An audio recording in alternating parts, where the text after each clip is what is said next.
Good afternoon, everyone. First and foremost, we'd like to thank you all for being here and allowing us to present our QI project.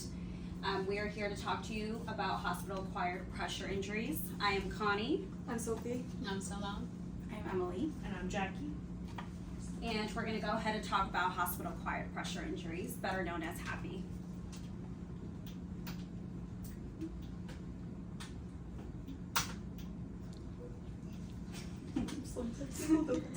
Check on the It's working mouse. right now.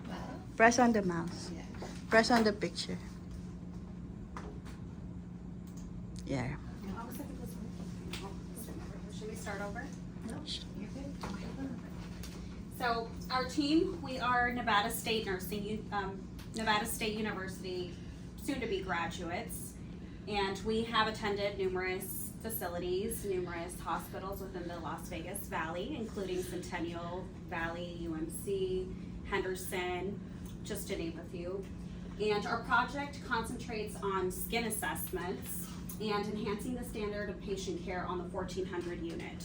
Our quality improvement project aims to eradicate hospital-acquired pressure injuries.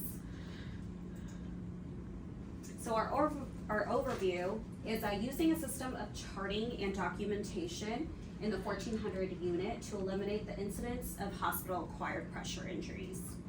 The importance of identifying patients that are at risk for developing pressure injuries and ensuring that appropriate assessments and documentations are made.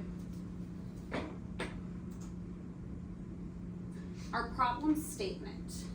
So the Transplant Medical Surgical Unit 1400, it is known that there has been prominent cases of hospital-acquired pressure injuries, and with the last being in March of 2023, there was 2 prominent cases.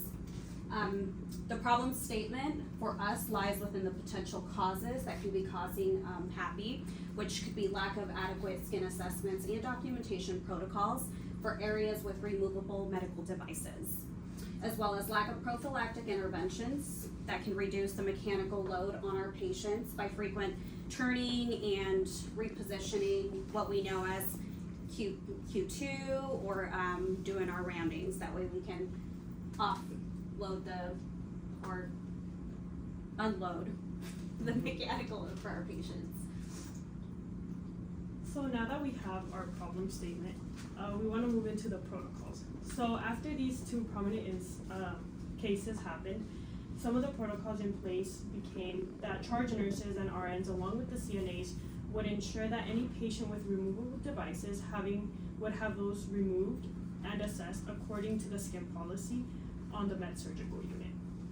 And then for monitoring and evaluation, the patients with splints or other devices will have daily audits completed by the charge nurse or the patient's nurse stating that the splint and or devices were removed for assessment. Moving on to the current practice that we actually see.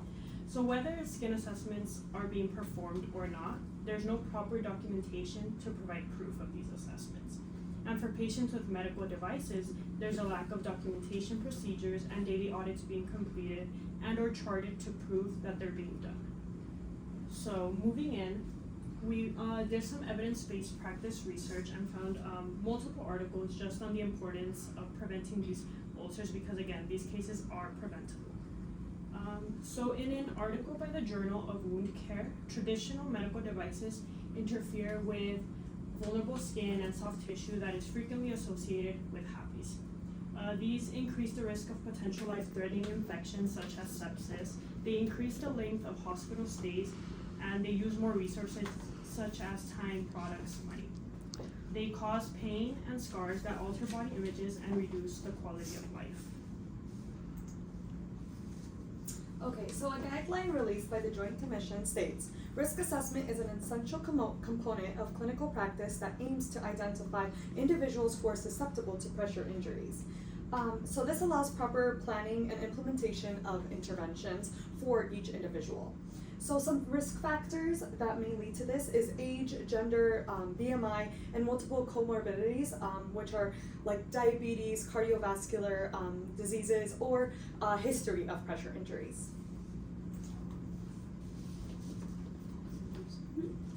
Okay, so prevention and treatment of pressure ulcers. This is another article that we found that targets pretty much clinical practice guidelines. So the recommendation from the National Pressure Injury Advisory Panel included assessment of skin that is placed at risk due to a medical device, strategies to redistribute pressure associated with the device and skin protection, and highlighting the importance of the most appropriate medical devices in terms of design, size, and individual fit, because we all know that everyone is different, so it's not one size fits all.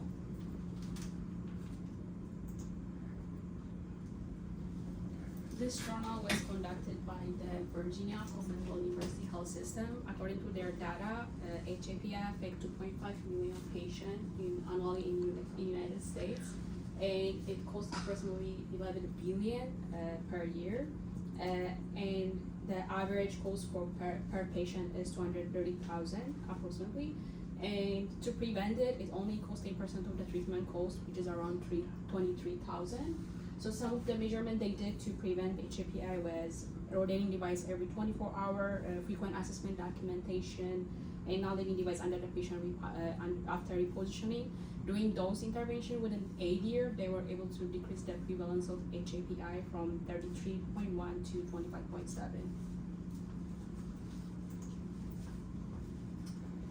So the International Wound Journal published an article that discusses the cost of HAPI used to be between 33 billion and 11 billion per year nationally. Most patients develop pressure injuries by day 4 of their hospital stay, which then could advance from stage 1 to 4 fast.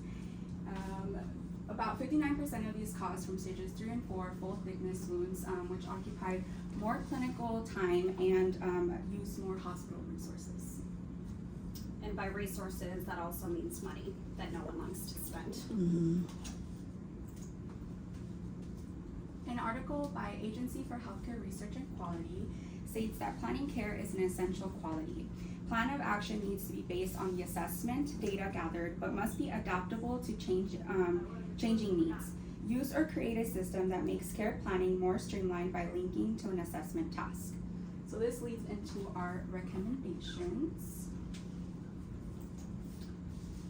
So, adding alerts to the integumentary section in the shift required documentation part in EPIC will allow updates on patient skin condition to make sure the needs will continue to be met. So basically, adding an alert or prompt to the computer system will kind of remind nurses to, hey, I have a medical device, I need to go and assess my patient. For example, a patient who was in surgery for more than 4 hours could generate a reminder and alert system in their computer to do a pressure ulcer risk assessment. And then patients identified at risk may generate an automatic order for support services and skincare products to avoid delay in their plan of care. Make use of the LDA alert on EPIC, which is our little guy over here, to link medical devices to skin assessment requirements. So traditionally, whenever you chart a wound from previous admissions, or if you administer or insert an IV, we notice that you can view it on the LDA avatar. So we can add a medical device, so the trach or a splint or to the LDA avatar. It will appear on their work list, and it will kind of remind them by the end of the shift to, hey, I need to document, did I assess underneath the skin of my device? Kind of goes the same with like orders. Whenever you do have new orders, you have like an alert that notifies you that you have new orders. So it's kind of the same concept, but with that, it'll allow us to not have so many of these incidences and actually be accountable for, making sure that no one gets pressure injuries, especially hospital-acquired pressure injuries. Yeah, especially because we know nurses, everybody does their skin assessment when they do their head-to-toe assessment, but the problem here is that sometimes with those medical devices, it can just be overlooked because the basic skin assessment would be the bony prominences and the high pressure areas, but it's like, what about under that? So adding this would remind the nurse, oh, they have a device, let me actually check that way there's accountability. Other recommendations have to be collaborate with your patient's interpersonal team to ensure proper skin assessments and preventions for medical device pressure injuries. Medical device assessment, so we mentioned that earlier, make sure that the device is appropriate size and fit to the patient. Each individual is different. So we can advocate for our patients to have the proper device. We will prevent an injury in the future. And just in general, always provide education to patients and family members regarding pressure injuries, whether just a small little pamphlet that is appropriate level language for the family member and the patient. Hey, just, a reminder to turn or, watch out for anything underneath your skin. And then to add on to the medical device assessment, I just kind of want to correlate it to how, for example, when a patient has a Foley catheter in, the nurse's job is to constantly question, why is it still in place? Is it still needed? Same goes for these medical devices. Does it fit properly? Is it causing damage? Could there be a better option? Why do we still have it? Just questioning it and then advocating for the patient. And also making sure that if they have any questions that they're actually answered and that we're monitoring if there's any changes with the patient, because a lot of the times they can tell you something that you can't see with the naked eye. So always just asking them if they feel any changes. Alright, so to tie it all together, the goal of this QI project or quality improvement project is to eliminate happy cases in the 1400 unit specifically. And so the cause of the pressure injuries that happen on this floor is due to the inadequate skin assessment and documentations. So we proposed a change in the charting system, which would implement an alert, reminder to perform and document daily skin assessments on the shift required documentation. And we know that this unit's current practice does include the daily assessments and the documentation, but we will ensure that these assessments that are being completed and documented before the end of each shift by, for example, just having that in place will just make sure of all of these nurses to be, recognize that and go and, change that or assess that. And being accountable for their patients So I as think well. the biggest thing would be the accountability, because again, we're always taught that documentation is not only for the patients but also for us and for the hospital. Protect yourself. That way, we protect ourselves, we protect the hospital, and we protect the patients. If it wasn't charted, it wasn't done. Exactly. So that's the biggest thing. So that's our Thank summary. you. We do have our references here. Are there any questions that we can answer? I do have a question. So the documentation alert that comes up for the daily reminder to do the assessment, right? Who is making sure that that's gonna get done? Did you look beyond the nursing just documenting, or? Well, I read in your on the protocols that there's like audits being done. So again, it would be continuing those audits, but now it's like there's somewhere in the chart specifically for nurses to be able to do that, to chart it so that when the audit comes around, it's easy to find and it's easy to ensure that it's being done. Yeah, and that's exactly what I wanted to hear, because it's one thing to make sure the nurses are documenting, but it's another thing for us to go back and make sure it's getting done. And it's not that we're looking as leadership or management to say, oh, did they do it or not? Yeah. It's to make sure that we're doing what's right for the patient and making sure all that is completed, Yeah. so.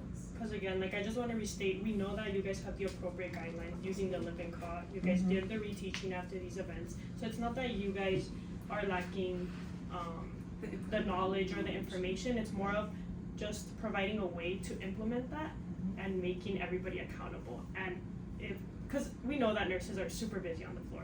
So these little changes just make it a little bit easier for things to not go unnoticed. It's And easy it's to kind of- forget to document. It's kind of just a You're quick busy. reminder, because you go from patient to patient, you document your assessment, but your assessment is usually your skin assessment, your more sprayed in, all that. But when someone has a device, there's been a lot of times that the nurses, not just here, but in general, won't even know that.